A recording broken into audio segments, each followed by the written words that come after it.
Assalamu alaikum wa rahmatullahi wa barakatuh. First of all, I really sincerely want to thank you for that warm little takbir of welcome, because I'm originally from Philadelphia. That's home for me still. And every time I come to New York, I get a little nervous that they might remember some of those whoopings the Philadelphia 76ers and Will Chamberlain used to go on Operation and the New York Knicks. And I see you got police up in here, so I get a little nervous. So that while I'm working, that welcome really made me feel a little more secure. So, Jazakumullah khair. In all seriousness, I wasn't told how long I have to speak, so I guess they'll just stop me when it's time. But you know, Imam Shafi'i once said that if God had revealed nothing of the Quran except Surah Al-Asr, it would have been enough to guide humanity. And part of Surah Al-Asr is that human beings are destined for loss, unless they can mutually enjoy one another in truth, and then mutually enjoy one another in patience. Because to be an advocate of truth often entails a large degree of patience, because the realization of truth in society doesn't happen overnight. And one of the truths that I must share with you, and I was almost ready to give up my spot because Miss James, if I have her name right, sort of summarized much of what I have to say in her remarks. But one of the fundamental truths that I think that we as a Muslim community have to confront in America is the fact that we got some difficult days ahead of us.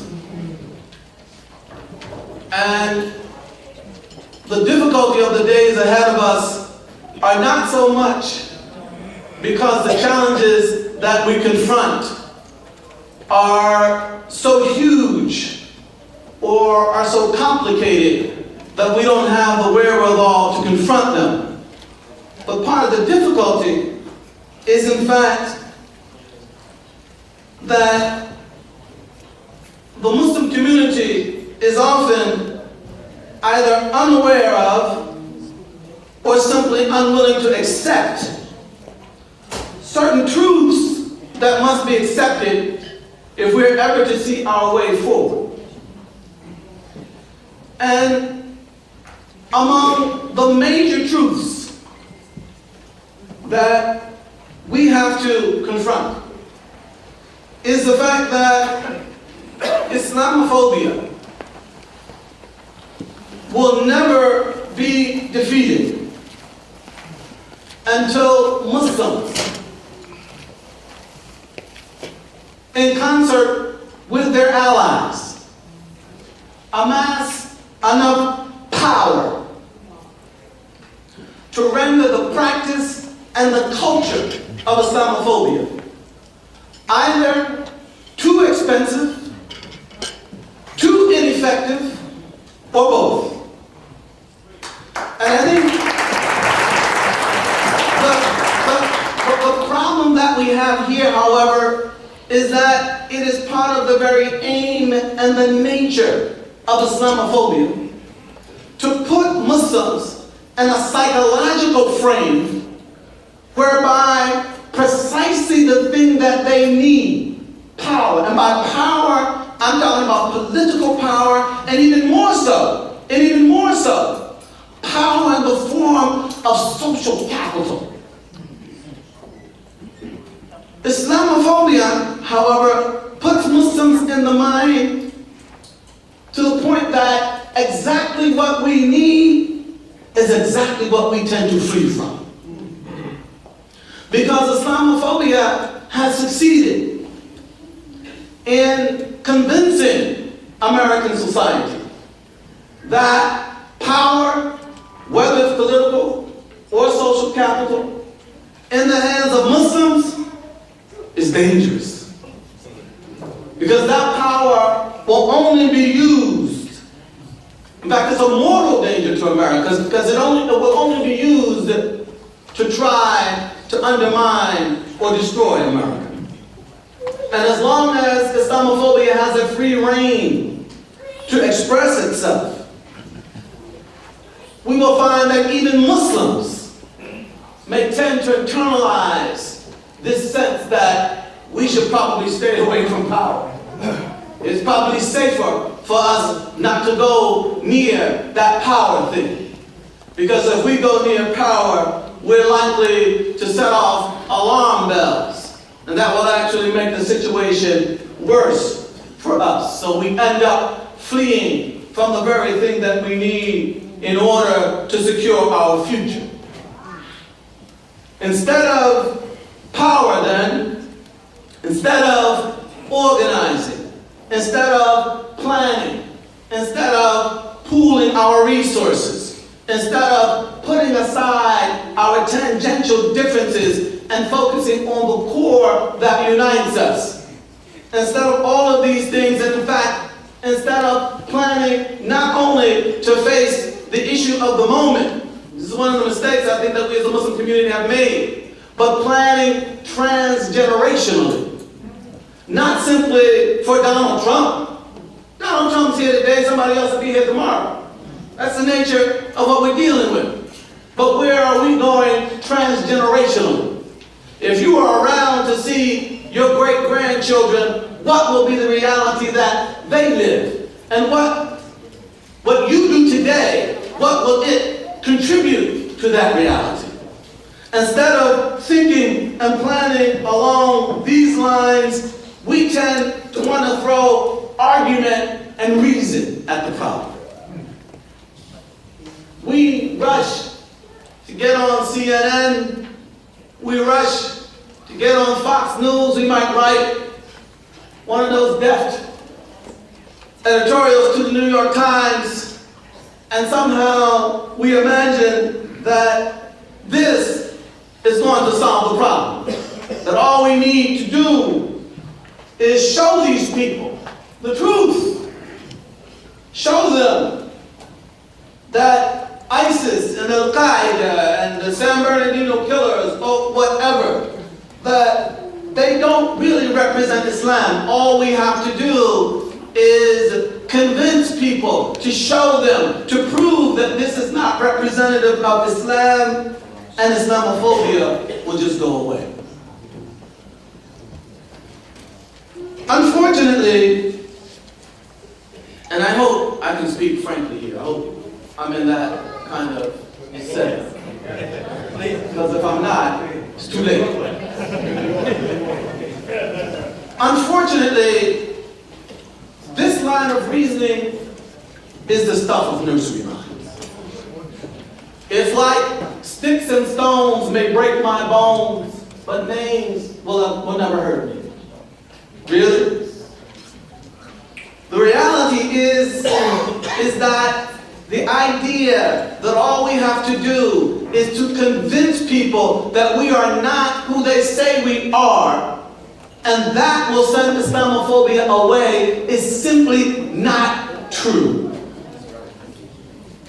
And let me try to explain what I'm trying to get at here, because I don't want to be misunderstood.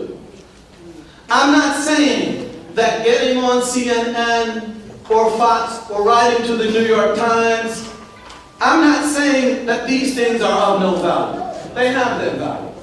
In fact, I'm an academic. I live in the world of ideas. And I hardly consider myself to be wasting my time when I engage in that world of ideas. But I think it's really important to know and to understand the scope of the effectiveness of ideas alone. Ideas can be effective. Arguments can be effective.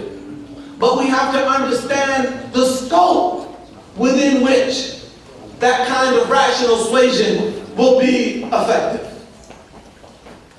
And so, it's important to note that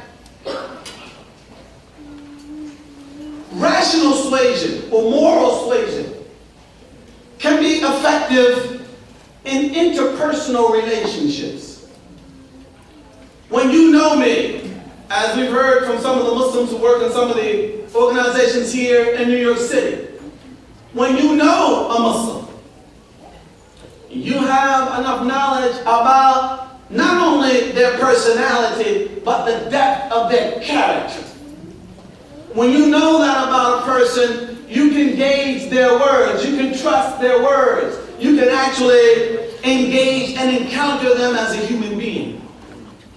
And in that context, their words may reach you, their character may impress you, and they therefore may be able to bring a different understanding to your mind in terms of what it means to be a Muslim. But that's in the context of interpersonal relationships. That's why, my students, for example, they come into my classes, and sometimes they will learn things with which they will be able to go back to their friends and their family and disabuse them of wrong ideas that they have about Islam. But this again is on the level of interpersonal relations. What we have to understand, however, and this is why CNN, Fox, New York Times, this all has its place. But we have to understand that entrenched social, political groups that have their group interests, they don't work that way. They simply don't work that way. And let me quote from you, because I don't want, this is a part of the moment that we're living in. A Muslim has to put a lot of riders and qualifiers on what he or she says. Otherwise, it's likely to be misunderstood. But let me share with you an insight from a great, famous Christian theologian in America. A man by the name of, and by the way, not a black Christian theologian. Because some people say, oh, well, yeah, of course, another revolution. No, a white American Christian theologian. A man by the name of Reinhold Niebuhr. Niebuhr wrote a very important book entitled Moral Man and Immoral Society. And among the things that Niebuhr made clear is the following. Collective behavior can never be brought completely under the dominion of reason or conscience. Not collective behavior. I may be able to convince you as an individual, but for you to take that back to the collective that you represent in terms of your social political interests, that's an entirely different issue, entirely different proposition. And Niebuhr warned against the idea that we will be able simply to go out into society, convince them that this or that is wrong, and it will change. Because he pointed out the fact that, and I'm quoting again, men will not cease to be dishonest merely because their dishonesties have been revealed or because they have discovered their own deceptions. Whenever men hold unequal power in society, they will strive to maintain it. They will strive to maintain it.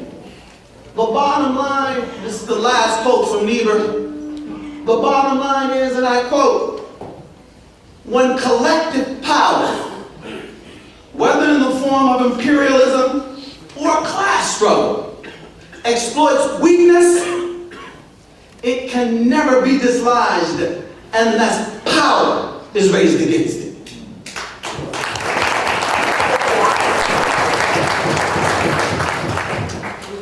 If you don't have power, social, political, i.e. both in the political and the social realm, then you are likely to exist as the object of power. Power operates on you. You become one of the dominated. And by domination, let me be clear about what I mean. For someone to dominate you means for them to take your story away from you and assign you some job time supporting role in their story. When this happens, their way of life, their preferences, their fears, their aspirations become normalized. Yours are marginal. They don't really count. And when this happens, they get to live naturally. You get to perform. Your entire existence becomes a performance to prove how authentic a replica of them you are. That is the meaning of domination. And we can see this sometimes. And I hope I'm understood here. I have limited time, so I can't get into a lot of details. But I hope I'm understood here. Oftentimes,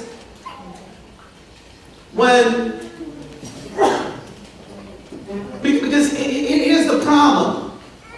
Even when we're able to speak out in society, if we are speaking out as a dominant community, community, ultimately we are singing background music for somebody else's song.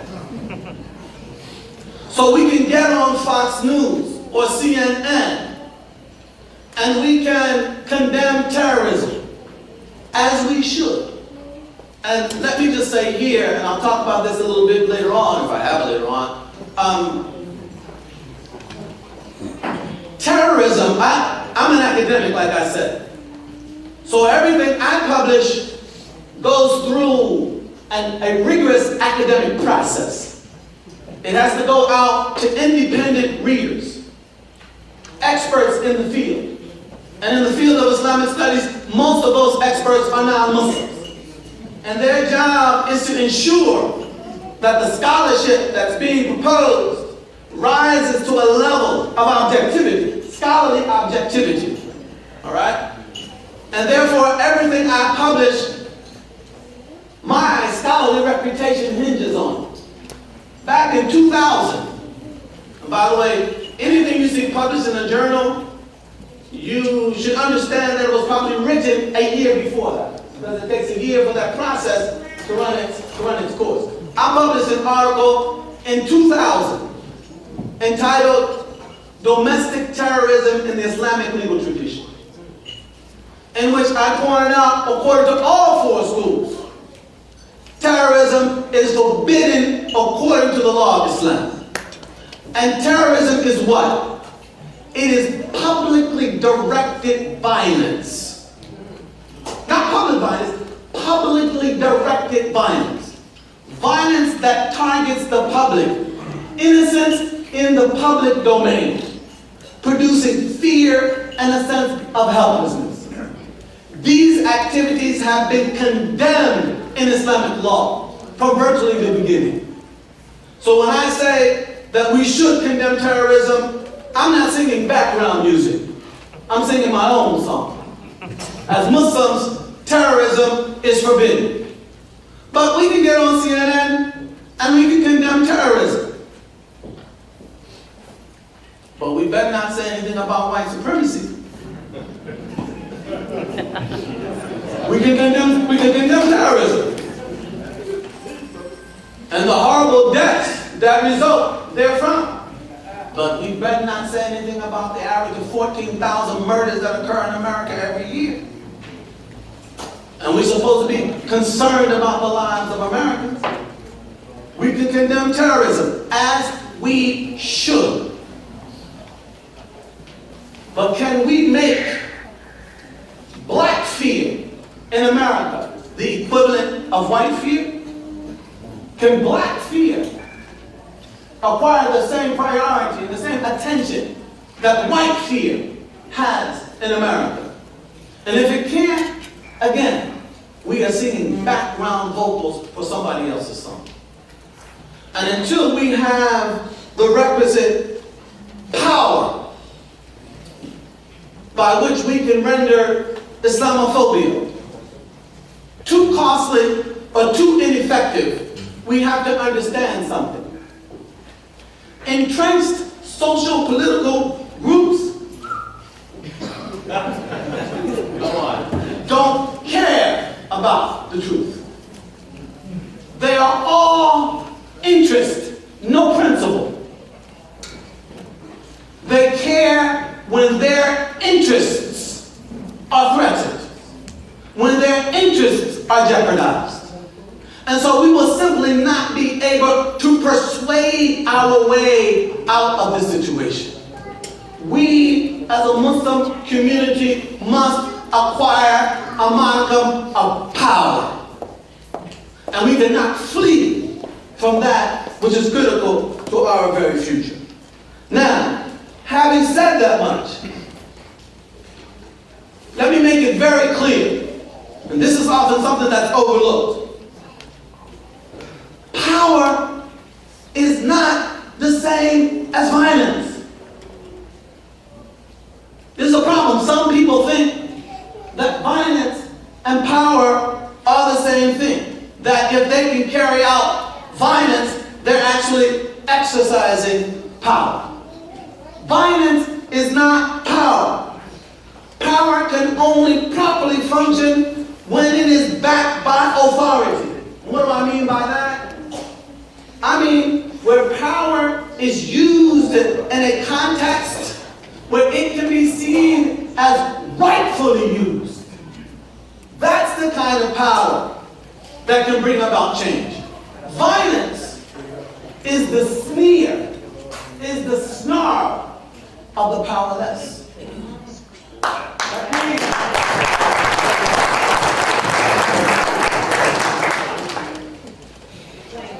And this is why, I mean, violence is easy. It's quick. 5 minutes.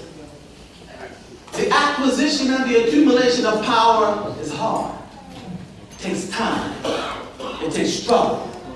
It takes sacrifice. And so when I speak about power, let nobody mistake what I'm talking about. I'm not talking about violence. If nothing else, it is clear. Violence in all these Muslim terrorist activities has been 100% counterproductive in every situation. This year, I published a book. I don't like talking about myself, but this is relevant to the conversation. Some of you are old enough to remember President Anwar Sadat's assassination in 1981.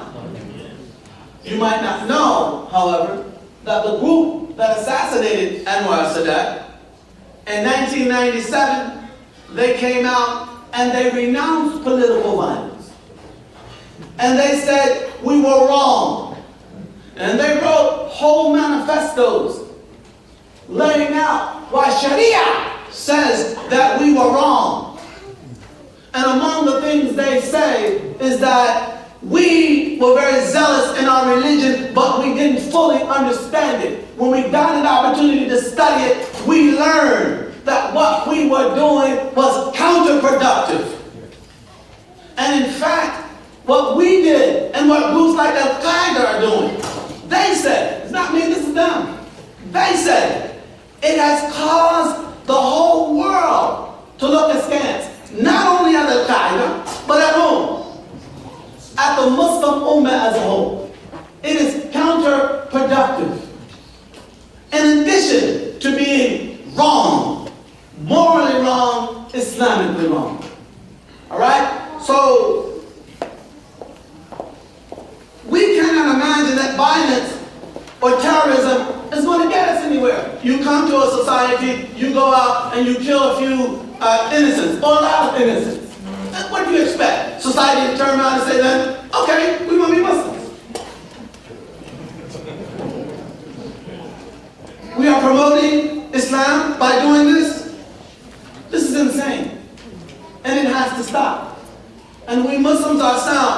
have to see ourselves as catalysts in contributing to the cessation of this kind of mentality.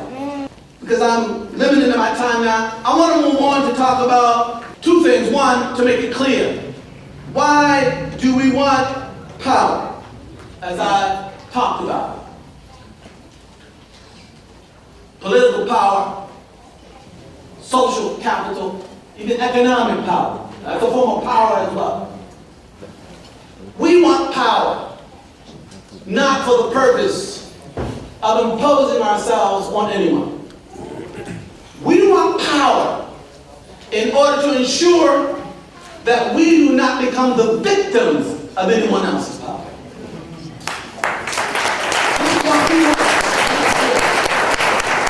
So, how do we go about getting this power? First thing I want to say is this. As Muslims, we have to think about something. Are we worthy of God's assistance? Are we worthy of Allah's aid to give us the power that we want? We have to put ourselves in a position where we can rightly expect that Allah will come to our aid. That's the first thing we must do. Beyond that, practically speaking, let me talk about just three little issues, and then I'll stop before I get blown out. Three ingredients, I think, are essential to our ability to gain power. One, we need allies. Two, we need credibility. Three, we need ego. And let me say a word about all three of these, very quickly. We need allies because we have to understand we can't do this alone. I don't care how much bravado rhetoric you come up with, can't do this alone. And for the Muslim community to be isolated is the worst thing that could possibly happen to it. People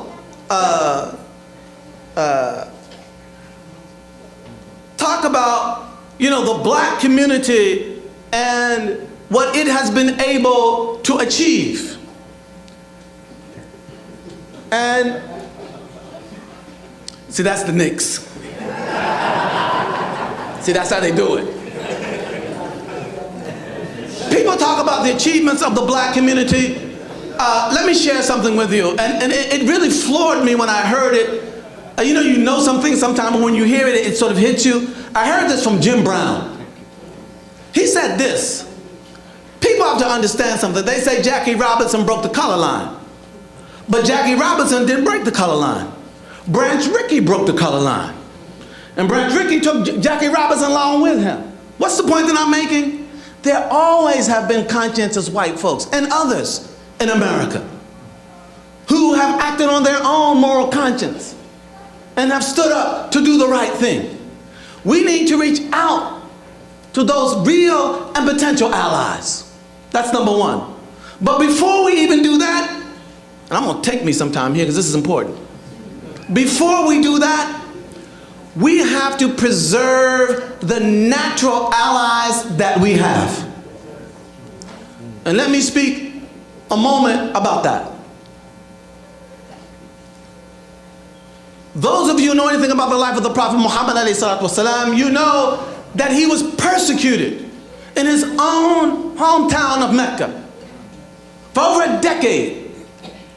How did the Prophet survive in Mecca? And he started out as an individual, no armies, no nothing. How did he survive?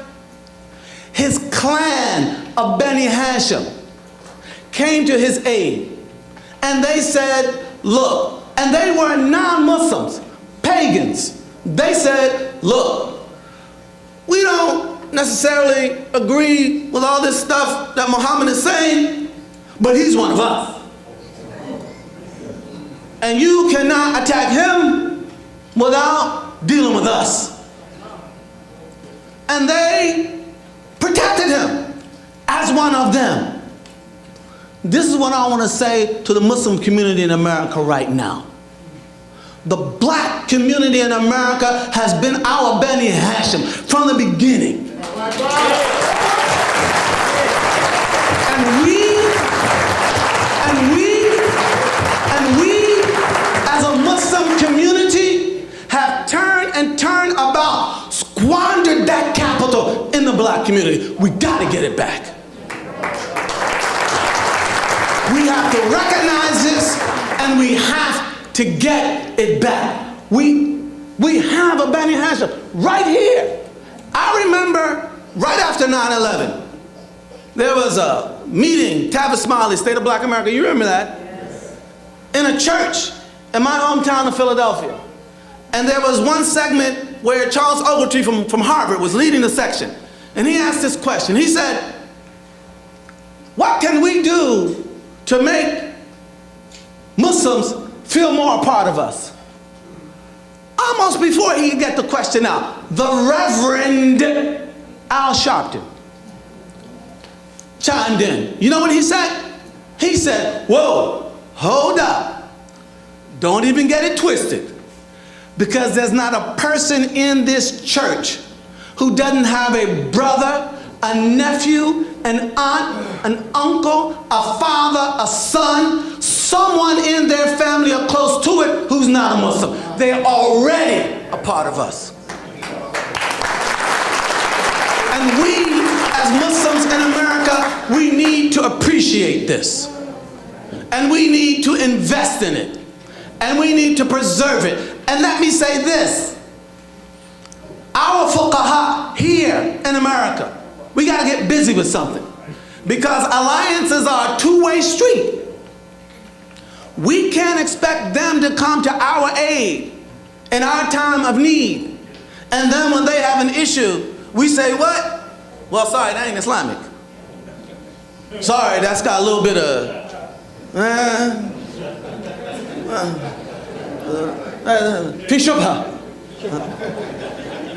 we can't do this, all right? This is part of what our fiqh in America has to produce, all right? Let me move on to the last two. I promise, I'll try and be.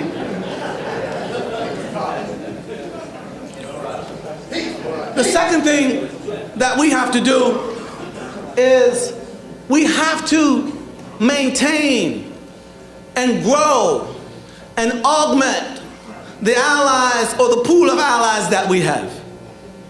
And we gotta understand something, brothers and sisters.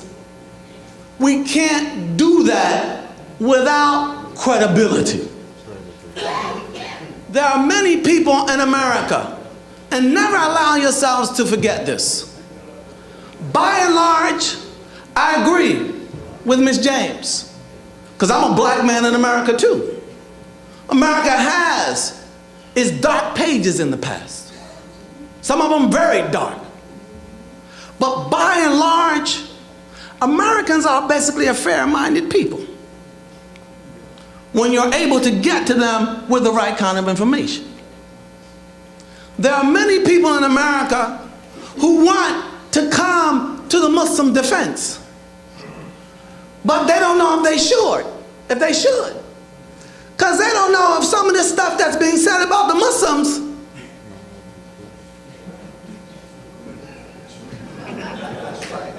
might not actually be true. I'm just keeping it real here. And we have to establish credibility. And that means always speaking from a position of principle, not just interest. We cannot lie to people or mispresent. We can't do that just to save our hides. We have to be people of principle so that they know when we come forth and we say, this is not us, or this is us, money in the bank. They can trust it. And they can come to our defense and not worry about being blindsided here or blindsided there. All right? And part of this, and got the police here, get my back. Let me say something very frankly here, and I'm speaking here as your brother. You know, some people won't tell us certain things to our faces. They'll just go somewhere else and say it. I'm here, and I'm going to say it to your face. Right? We will never acquire the kind of credibility that we need as long as there are Muslims in America who ain't quite sure that they want to be here.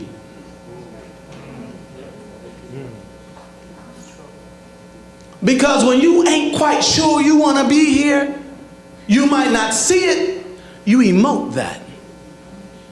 People can smell it a mile away.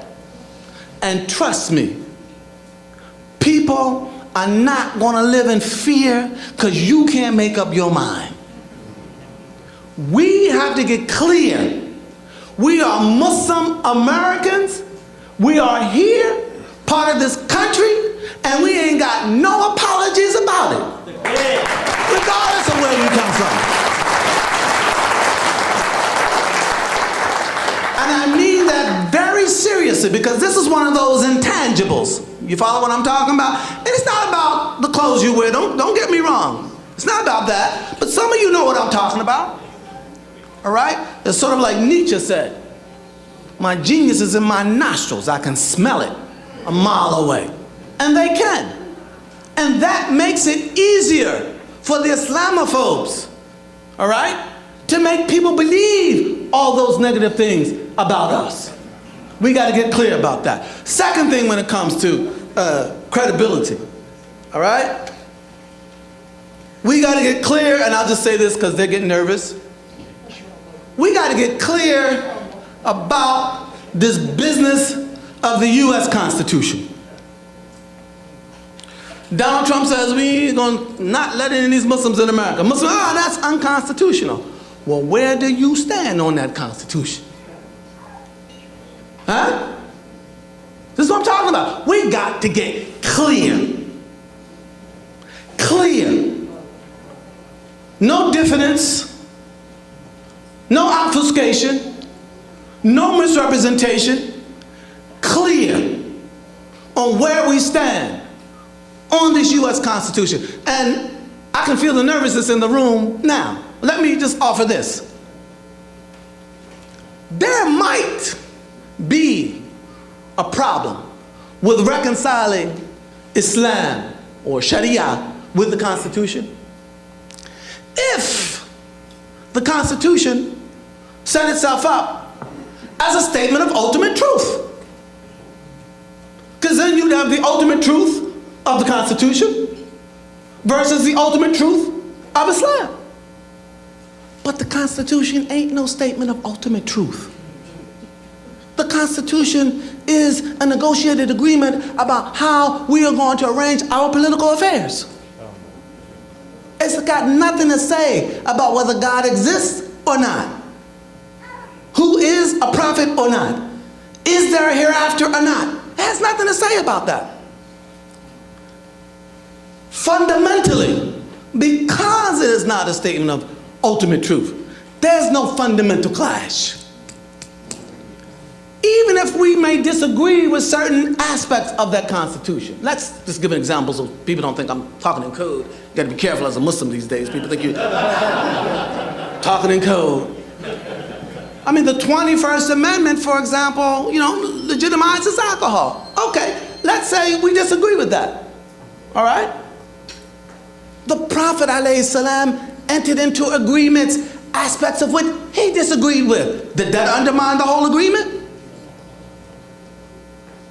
Did that undermine the whole agreement? And you know what I'm talking about. He agreed. There may be little aspects, but the fundamental core, there's no fundamental conflict.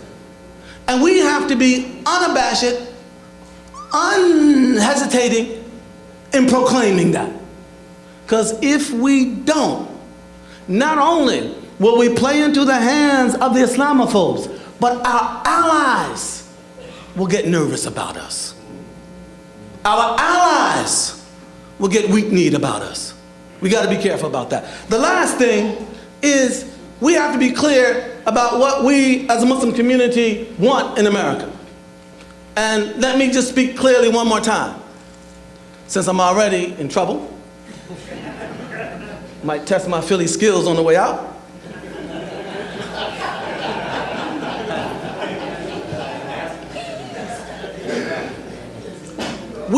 to make something clear here. In America, we want a dignified existence as American Muslims. And we do not see progress in America as necessarily trying to replicate any country in the Muslim world. Because that's what people think. They think you want to bring Baghdad or Karachi or whatever here. We are Muslims here, and we want a dignified existence here. And we are going to interpret our religion in light of the realities, the challenges, and the opportunities that confront us here. This is what we want in America. We got to get clear about all those things. We got to get clear about that. And if we don't blame our allies when they say sorry. All right? The very last thing. The very last thing, and I mean this very seriously. I would stop now, but this is too important. I really mean that. And I apologize for being a bad Philly guest. The third thing that we have to have if we're going to amass any power, economic, political, socio-cultural, we have to have adab. We have to have etiquette. We are not going to wake up tomorrow morning and all of a sudden, all of us agree 100% on virtually anything. And we have to have disagreement, because disagreement is the mechanism through which the best ideas come to the fore. But we must disagree with civility. We must, at all costs, as a Muslim community, we must avoid this politics of personal destruction. Just because I voice an opinion with which you disagree, you can disagree with it. You can attack the opinion. Don't try to destroy me. Because what happens then, when you try to destroy me, I start bleeding internally.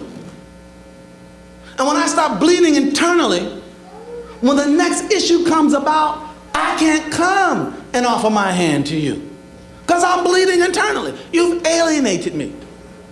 We have to be careful about this alienation. And by the way, that means we got to open up, brothers and sisters. There are lots of Muslims out there who believe La ilaha illallah, Muhammad Rasulullah, and they believe in the last day. They might not be on the level that we think they should be on. They are our brothers and our sisters, and we have to find a way of bringing them back in as part of us. My closing remarks are the following, and this is why we have to have power. See there, my grandfather was a holiness preacher, man. Let me just share this with you as something just to put on your mind. The conscious and intelligent manipulation of the organized habits and opinions of the masses is an important element in any democratic society. Those who manipulate this unseen mechanism of society constitute an invisible government, which is the true ruling power of the society. This was written by the founder of propaganda, Edward Bernays. That's what's standing up against us. And that's why we must acquire power, because that mentality will not listen to reason alone. We have to get unified, and we cannot mistake unity for uniformity. It's not the same. But we have to get unified, and we have to do it now. Why? Let me close with a statement by Martin Luther King. In this conundrum of life and history, there is such a thing as being too late. Procrastination is the thief of all time. Life often leaves us standing bare, naked, and rejected with a lost opportunity. The tide in the affairs of men does not remain at the flood. We may cry out desperately for time to pause in her passage, but time is deaf to every plea. Over the bleached bones and jumbled residues of numerous civilizations are written the pathetic words, too late. Let us unite in mind, in heart, in body, and spirit. Let us unite as a Muslim community before it's too late. Jazakumullah khair. Assalamu alaikum.